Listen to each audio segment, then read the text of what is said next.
어머님, 이번 추석엔 저희 셋만 제주도 가요. 불편하실까봐 안 모셨어요. 셋이서만 가는 거니? 네, 당연하죠. 어머님이 왜 가세요? 이번엔 진짜 가족끼리만 가는 거예요. 진짜 가족? 솔직히 어머님은 남이죠. 남편 엄마지. 제 가족은 아니잖아요? 그럼 그동안 내가 한 건 다 뭐였니? 집 지키는 역할이요. 그 이상도 이하도 아니죠. 괜히 오바 말고 쉬세요. 오늘은 어머님은 가족이 아니잖아요. 라는 며느리의 말 한마디에 전 재산을 정리하고 홀연히 사라진 시어머니 말순 씨의 이야기입니다. 수십 년을 가족을 위해 살아온 그녀가 어떻게 자신의 인생을 되찾고 얼마나 통쾌한 복수를 했는지 지금부터 그 감동의 순간을 함께 나눠보겠습니다. 구독과 좋아요, 알림 설정을 눌러주시면 앞으로도 억울함을 딛고 인생의 주인공이 된 분들의 이야기를 꾸준히 전해드리겠습니다. 전라북도 정읍시 한적한 주택가의 골목 끝에 위치한 오래된 2층 양옥집. 시간이 흐르며 외벽의 흰 페인트는 군데군데 벗겨졌고 마당 한켠에 놓인 빨간 화분들 사이로는 고들빼기며 상추가 자라고 있었습니다. 그 집에 사는 72세 박말순 씨는 알람보다 먼저 새벽 닭이 울기도 전 늘 그렇듯 눈을 떴습니다. 뻐근하게 굳은 무릎을 천천히 주무르며 일어난 그녀는 조용히 방문을 열고 나와 부엌불을 켰습니다. 오늘은 민준이가 좋아하는 계란말이를 해야겠다. 혼잣말처럼 중얼거리며 쌀을 씻는 손놀림은 익숙했고 작은 솥에 물을 맞추는 감각은 정확했습니다. 마늘을 다지고 두부를 으깨고 멸치를 손질하고 그녀의 아침은 늘 한 사람을 위한 준비가 아니었습니다. 아들, 며느리, 그리고 손자까지 한 집안의 하루를 시작시키는 보이지 않는 중심이 바로 그녀였습니다. 아침 이슬이 맺힌 채소를 다듬는 손끝은 이미 파스가 붙어 있었고 그 손목엔 세월이 고스란히 새겨진 주름이 깊게 자리하고 있었습니다. 그래도 말순 씨는 늘 그렇듯 주방을 정리하고 밥상에 국을 올린 뒤 안방 문을 살짝 열었습니다. 그 순간 이불 속에서 맑은 얼굴을 내민 7살 손자 민준이가 할머니, 하며 품으로 파고들었고 말순 씨는 온 세상 근심이 사라진 듯한 미소로 아이를 안아 올렸습니다. 우리 민준이 잘 잤어? 꿈은 안 꾸고? 그녀는 그렇게 아이의 이마에 살포시 입을 맞추며 하루를 열었습니다. 잠시 뒤 아이를 유치원에 데려다주고 오는 길엔 골목 어귀를 돌며 담장 너머 핀 들꽃들을 하나하나 바라보며 천천히 걸었습니다. 그 길은 그녀에겐 하루 중 유일한 혼자만의 시간이었고 그 순간만큼은 누구의 엄마도 시어머니도 할머니도 아닌 박말순이 될 수 있는 짧은 숨고르기였습니다. 동네 정육점에 들러 두부 한 모, 고기 200g을 사서 장바구니에 담고 돌아오는 발걸음은 여전히 부지런했고 집에 도착하자마자 다음 식사를 위한 재료 손질에 들어갔습니다. 그녀의 하루는 누군가의 빈속을 채우기 위해 시작되고 누군가의 피로를 덜어주기 위해 마무리되었습니다. 며느리가 오늘은 너무 피곤해서요. 라며 아이 목욕을 미루면 말없이 욕실 문을 열고 따뜻한 물을 받아두고 작은 수건을 챙겨놓는 것도 그녀였습니다. 아들이 퇴근 후 말없이 소파에 기대 리모컨만 만지작거릴 때면 말순 씨는 차 한 잔을 내어주며 조용히 묻곤 했습니다. 오늘은 바빴나 보네. 밥은 좀 챙겨 먹었고? 그런 말에도 아들은 응. 하고 짧게 답할 뿐 한 번도 어머니 손을 잡거나 눈을 바라보진 않았습니다. 그녀는 그 짧은 대답만으로도 마음을 족하게 여기며 오늘 하루도 무사히 지나갔구나 하고 혼자 안도했습니다. 집 안 곳곳은 말순 씨의 손길이 닿지 않은 곳이 없었고 심지어 화장실 구석 물때조차도 주기적으로 닦으며 그녀는 자신의 존재를 조용히 증명해내고 있었습니다. 하지만 그 오랜 수고와 헌신 속에서도 어머님 덕분이에요. 오늘도 고맙습니다. 라는 한마디는 좀처럼 들을 수 없었습니다.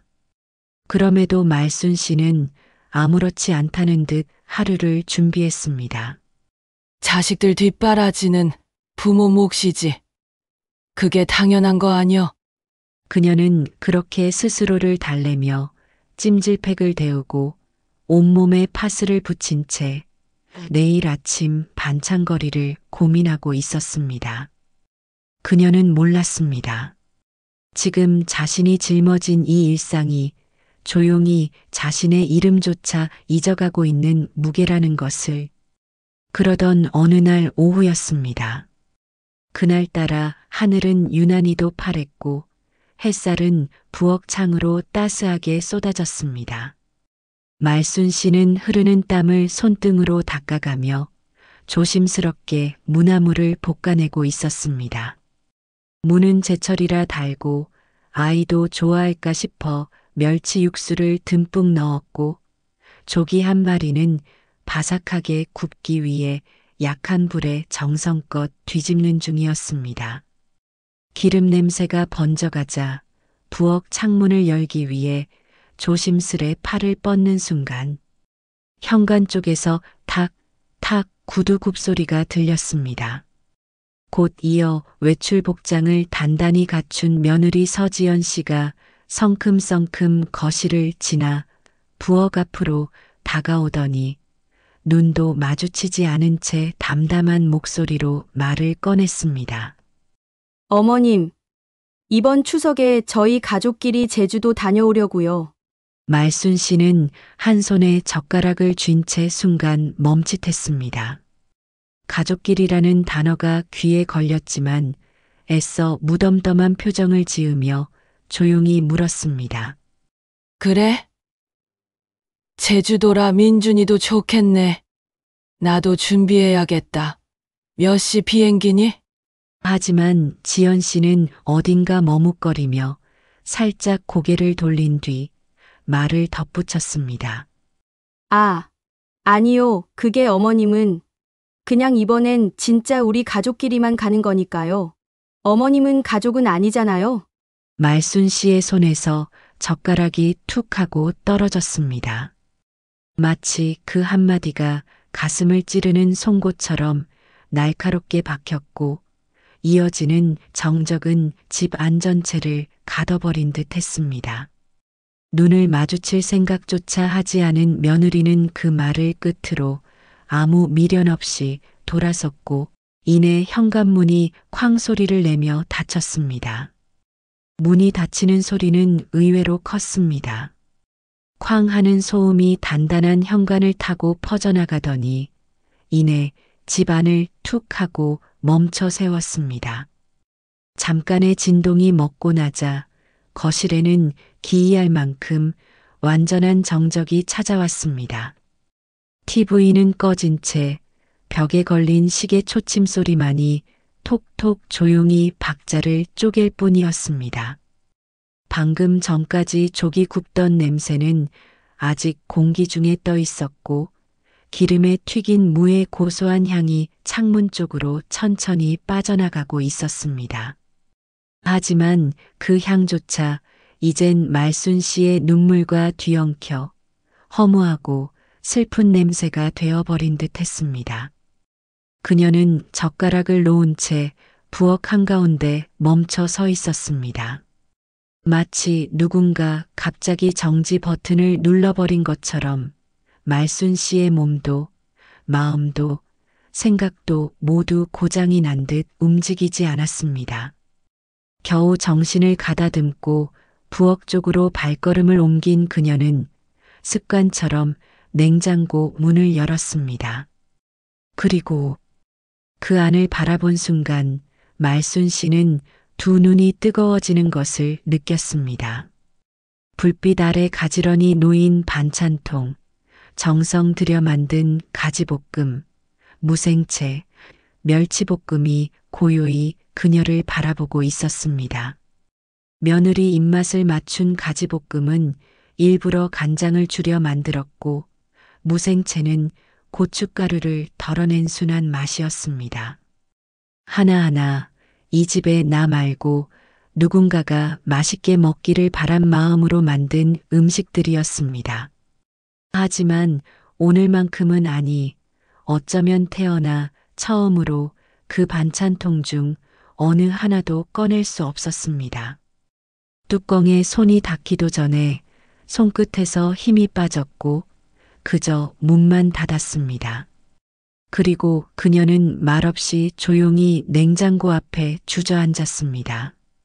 차가운 타일 바닥이 엉덩이에 그대로 전해졌고 등이 점점 구부러졌습니다. 그녀의 어깨는 소리 없이 떨리고 있었고 무릎 위에 올려졌던 손은 힘없이 흘러내렸습니다. 고요했지만 그 고요 속에서 그녀의 가슴은 부서지고 있었습니다. 입술을 꾹 깨물고 참으려 했지만 입 안 가득 퍼진 짠맛은 눈물보다 먼저 올라왔습니다. 그 순간 말순 씨는 아이처럼 훌쩍이기 시작했습니다. 처음엔 조용히, 그러다 이내 숨이 막히는 듯 어깨를 들썩이며 울었습니다. 누군가 그 장면을 봤다면 그 울음이 단순한 서운함에서 비롯된 게 아니라는 걸, 단지 여행에 끼지 못해 서러운 게 아니라는 걸 단박에 알았을 겁니다. 그건 한 세대의 수고가 무시당했을 때 터지는 깊고 오래된 슬픔, 나를 위해 살아본 적 없는 사람이 처음으로 느끼는 무력감과 자책이 섞인 울음이었습니다. 말순 씨는 중얼거리듯 혼잣말을 했습니다. 나는 가족이 아니래. 그 목소리는 작았지만 말순 씨의 내면 깊숙한 곳에서 오래 준비되어 있던 말이었습니다. 그 한마디는 냉장고 문에 부딪혀 다시 그녀의 귀에 메아리처럼 돌아왔고 그녀는 더 이상 어떤 말도 꺼낼 수 없었습니다. 고개를 숙인 채 말순 씨는 오랜 시간 그 자리에서 꼼짝도 하지 않았습니다. 바닥의 창기와 창문 틈새로 스며든 저녁 공기는 그녀의 몸뿐 아니라 마음마저 싸늘하게 식혀갔습니다. 그날 밤 평소 같으면 아들 퇴근 시간에 맞춰 늦은 저녁을 차려두었을 말순 씨는 그 누구보다 먼저 불을 껐습니다. 방 안에는 형광등 대신 창밖 가로등 불빛이 희미하게 스며들고 있었고 한쪽 벽엔 손주 민준이가 그려준 삐뚤빼뚤한 그림이 테이프로 붙어 있었습니다. 평소엔 그 그림만 봐도 입가에 미소가 번졌지만 오늘은 달랐습니다. 말순 씨는 등을 돌린 채 가만히 누워 마치 자기 자신을 피해 도망치듯 이불 속에 더 깊이 파고들었습니다.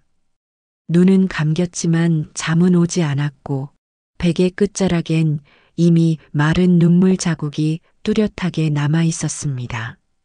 아무 말도 하지 않아도 가슴이 아픈 날이 있습니다. 그날이 바로 그 밤이었습니다. 조용히 천장을 바라보며 오래도록 숨을 고르던 그녀는 한순간 무언가 결심한 사람의 표정으로 천천히 이불을 걷어냈습니다. 한밤중 조용히 일어난 그녀는 마루를 밟을 때조차 발끝으로 걸었고 장롱 깊숙한 안쪽 그 누구에게도 말하지 않았던 공간을 열었습니다. 수건으로 곱게 쌓여 있는 작은 뭉치, 그 안에는 그녀의 인생이 담겨 있었습니다. 한 장, 두 장 적금 통장 3개. 한때는 민준이 대학 등록금이라도 보태자는 마음으로, 또 한때는 며느리에게 집 넘기기 전 적리금이라도 건네주자며 묵묵히 쥐고 있던 돈이었습니다. 그 통장을 꺼내든 순간 그녀의 손끝은 약간 떨렸습니다. 이 돈은 누구를 위해서가 아닌 처음으로 오롯이 자기 자신을 위해 꺼낸 것이었기 때문입니다. 말순 씨는 거실 불도 켜지 않은 채 조용히 옷을 갈아입고 낡은 외출 가방에 신분증과 통장을 넣었습니다. 그 가방은 오래전에 시장 갈 때 쓰던 것으로 손잡이 부분이 살짝 헤어져 있었지만 그걸 챙기며 그녀는 작은 숨을 내쉬었습니다. 그리고 핸드폰을 꺼내 들었습니다. 여보세요. 거기 부동산 맞죠? 정읍 시내에 있는 중개사무소 2곳에 전화를 걸었습니다. 그녀는 흔들림 없는 목소리로 말했습니다. 집을 내놓으려고요. 어서 팔 수 있는 대로요. 아니요. 자식들이랑 상의는 안 했어요. 이제 제 뜻으로 파는 겁니다. 전화기 너머 중개인은 약간 당황한 듯 했지만 이내 말했다. 예, 말씀하신 대로 매물 올려놓겠습니다. 어르신. 그 말을 듣는 순간 말순 씨는 조용히 고개를 끄덕였고 자신도 모르게 통장을 쥔 손끝에 살짝, 아주 살짝 힘이 들어갔습니다. 그건 아마도 처음으로 자기 삶을 스스로 움켜쥐는 힘이었을지도 모릅니다. 그 집은 단순한 집이 아니었습니다. 남편과 함께 땅을 일구고 벽돌을 하나하나 쌓아 만든 공간이었고 세 아들을 키우며 울고 웃던 기억이 오롯이 남아있는 시간의 그릇 같은 곳이었습니다. 겨울이면 연탄을 날라 구들장을 덮이고 여름이면 마당에 고추를 널던 풍경까지 모두가 그 안에 있었습니다. 하지만 그날 밤 말순 씨는 처음으로 추억보다 지금의 내가 더 중요하다는 걸 인정했습니다. 그리고 그 사실이 서글픈 동시에 아주 조금은 자유로웠습니다. 불 꺼진 집안, 거실 창문 틈으로 들어온 달빛이 그녀의 옆모습을 비추고 있었습니다. 그녀는 입술을 살짝 달싹이며 조용히 중얼거렸습니다. 그래 이제. 나 좀 살자 나도 사람이다. 그 말은 아무에게도 들리지 않았고 대답도 돌아오지 않았지만 그녀의 얼굴엔 아주 오랜만에 단단한 표정이 자리 잡고 있었습니다. 그리고 그 표정은 참아온 세월과는 전혀 다른 길로 이어질 준비를 마친 사람이 가진 얼굴이었습니다. 사흘 후, 추석 연휴의 마지막 날 오후, 오랜만에 여행을 마친 가족이 집 앞에 도착했을 때 손자 민준이는 캐리어도 제대로 놓지 않고 현관문을 먼저 열었습니다. 할머니, 우리 다녀왔어요. 밝게 외치며 집 안으로 뛰어들던 아이의 발걸음은 거실 한가운데서 갑자기 멈춰섰습니다.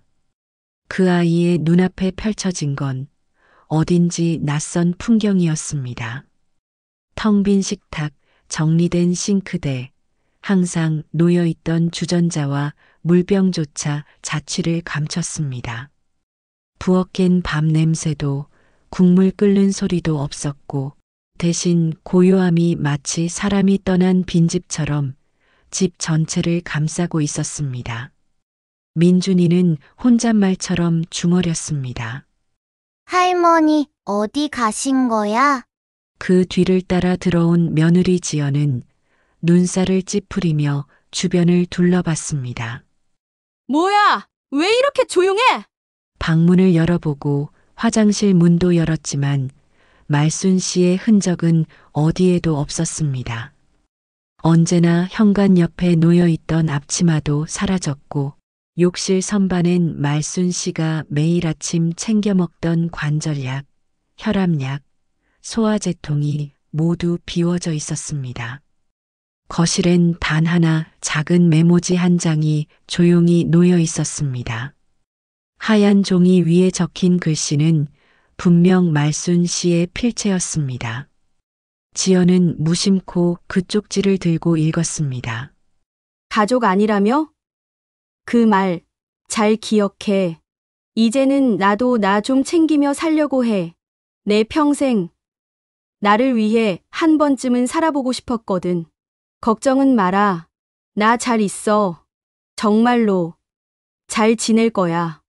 짧은 문장이었지만 한 글자 한 글자마다 쌓인 한숨과 결심의 무게가 스며 있었습니다.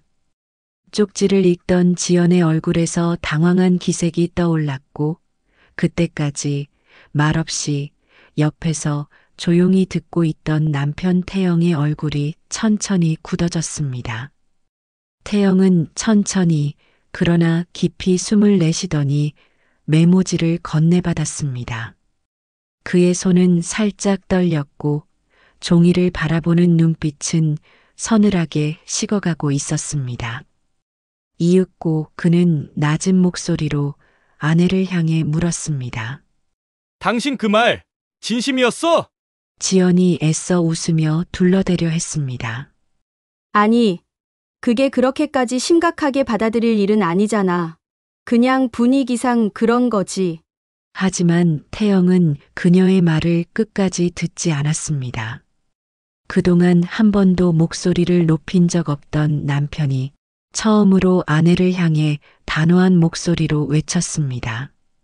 우리 엄마가 네 밥 차려주고 네 아이 봐주고 너 대신 청소하고 빨래하고 김장까지 다 했는데 그 사람한테 가족이 아니라고? 정말 그 말이 그게 사람 입에서 나올 말이야? 지연은 순간 말문이 막혀 아무 말도 하지 못했고 민준이조차 어색한 공기를 감지했는지 조용히 제 방으로 들어가 문을 닫았습니다. 말순 씨가 남긴 건 고작 쪽지 한 장이었지만 그 쪽지가 던진 파장은 집안을 가로질러 바닥과 벽, 식탁 위 공기까지 묵직하게 흔들었습니다. 그날 이후로 그 집엔 말로 설명할 수 없는 침묵이 깃들었습니다. 밥상은 차려져도 숟가락 소리는 가늘었고 대화는 짧아졌으며 TV는 틀어도 웃음이 사라졌습니다. 그리고 그제야 태영은 아침마다 정갈하게 끓여져 있던 된장국이 단순한 국물이 아니었다는 걸, 어머니가 남긴 존재의 따뜻함이 그 무엇보다 깊었다는 걸 너무 늦게 깨달았습니다. 그러나 그 시각 말순 씨는 더 이상 그 집에 없었습니다. 손주 민준이의 할머니, 외침이 메아리 쳤던 그 집을 조용히 떠난 그녀는 지금 정읍 시내에서 차로 20분쯤 떨어진 작은 호수 마을에 있는 실버 전용 임대 아파트 7층에 살고 있었습니다. 창밖으로 호수가 내려다 보이고 계절 따라 꽃이 피는 산책로가 바로 이어진 이 아파트는 노년의 삶을 준비한 이들을 위한 조용하고 단정한 공동체였습니다. 그녀의 집 703호. 창가엔 직접 고른 연분홍 커튼이 햇살을 받아 부드럽게 흔들리고 있었고 바닥엔 새로 산 라탄 무늬 러그가 따뜻한 색감으로 깔려 있었습니다. 식탁 위엔 실버 영어 회화반 환영 모임이라는 전단지와 실버 댄스 동아리 신규 회원 박말순이라 적힌 명찰이 가지런히 놓여 있었고 그 옆에는 손수 적은 장보기 목록이 귀여운 고양이 메모지에 정성스럽게 붙어 있었습니다. 이사 오던 첫날 관리사무소를 찾아간 말순 씨는 씩 웃으며 이렇게 말했습니다. 제 방 남양 맞죠? 햇살 많이 들어와야 제가 기분이 좋아지거든요. 관리실 직원은 뜻밖의 당당한 어르신의 말투에 미소 지으며 고개를 끄덕였고 그 순간부터 이곳 사람들은 박말순 씨를 그저 노인이 아닌 하나의 인격으로 대하기 시작했습니다. 오전엔 복지센터 내 영어 수업에 참여해 마이 네임, 이제 박말순. 하며 발음을 따라했고 옆자리 친구가 틀린 문장을 말하면 웃으며 아따, 그건 아임 난 말순이지. 하고 재치 있게 받아쳤습니다. 오후엔 강당에서 실버 댄스반 수업을 들으며 두 손을 높이 들고 엉거주춤한 스텝을 밟았지만 내가 이 나이에 춤도 춰본 애 인생에서 처음이야. 하고 손뼉을 쳤습니다. 동아리 사람들이 어르신, 진짜 동안이세요. 피부도 좋으시고 기운도 넘치시고요. 하면 그녀는 고개를 내저으며 웃었습니다. 나? 지금이 제일 젊은 나이라서 그래요. 오늘이 앞으로의 내 인생에서 제일 어린 날이니까요. 이따금 아들의 문자가 오긴 했습니다. 엄마, 잘 지내지? 민준이도 잘 있어요. 그럴 때면 말순 씨는 딱 한 문장만 보냈습니다. 응, 나 잘 지내. 지금이 참 좋아. 그 안엔 미련도 원망도 없었습니다. 다만 이제는 나를 먼저 챙기겠다는 고요한 다짐만이 있을 뿐이었습니다.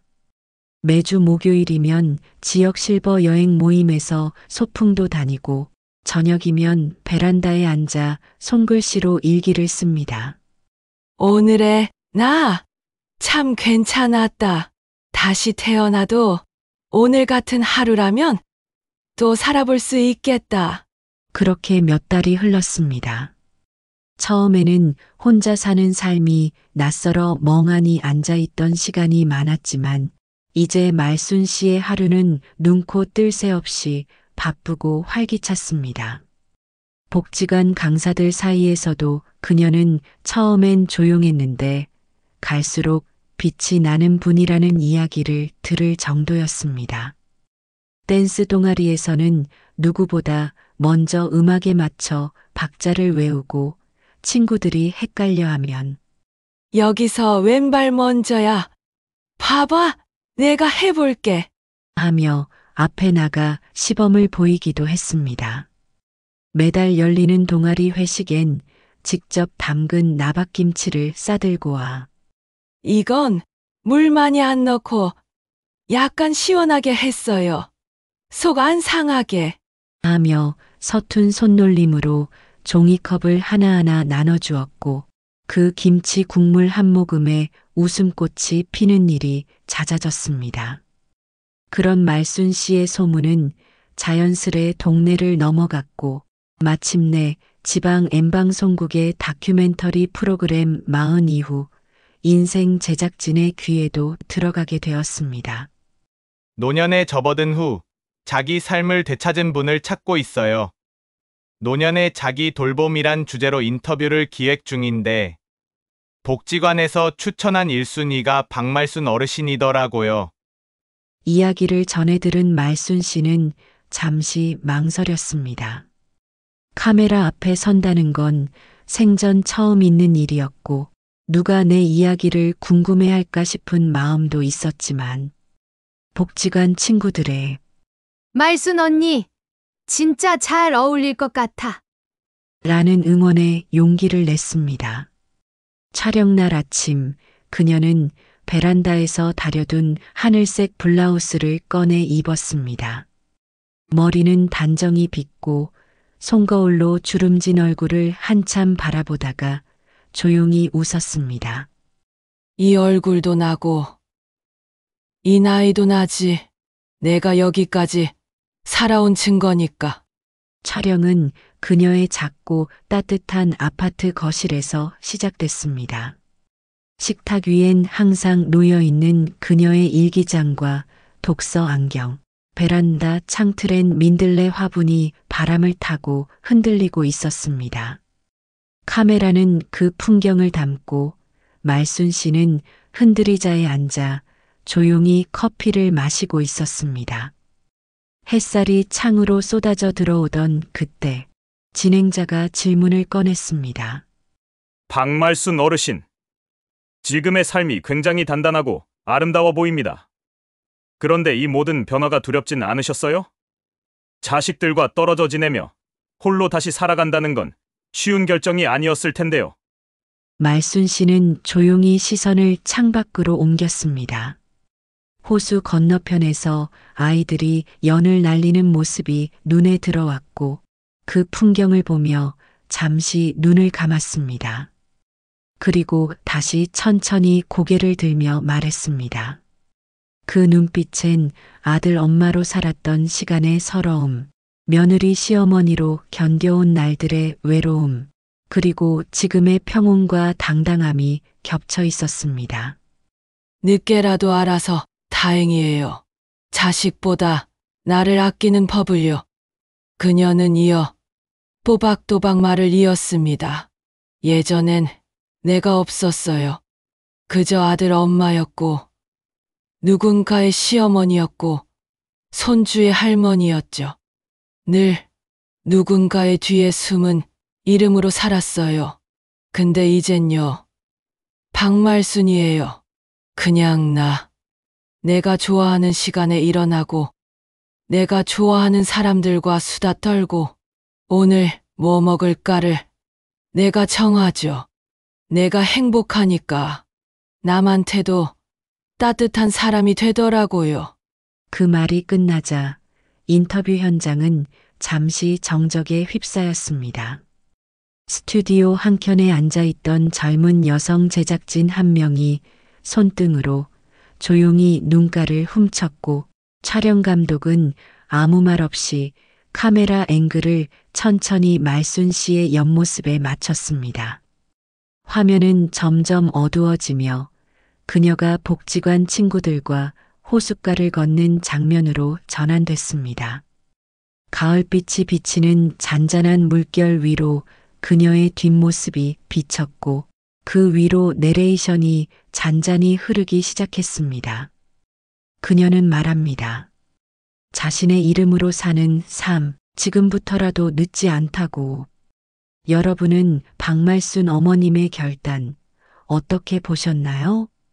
늦게라도 자신의 삶을 되찾은 용기, 여러분은 어떤 생각이 드셨는지 댓글로 함께 나눠주세요. 오늘 사연은 여기까지입니다. 구독과 좋아요, 알림 설정을 눌러주시면 앞으로도 마음을 울리는 따뜻한 실화 이야기를 꾸준히 만나보실 수 있습니다. 다음 영상에서도 더 깊은 공감과 위로를 담은 이야기로 찾아뵙겠습니다. 시청해주셔서 감사합니다.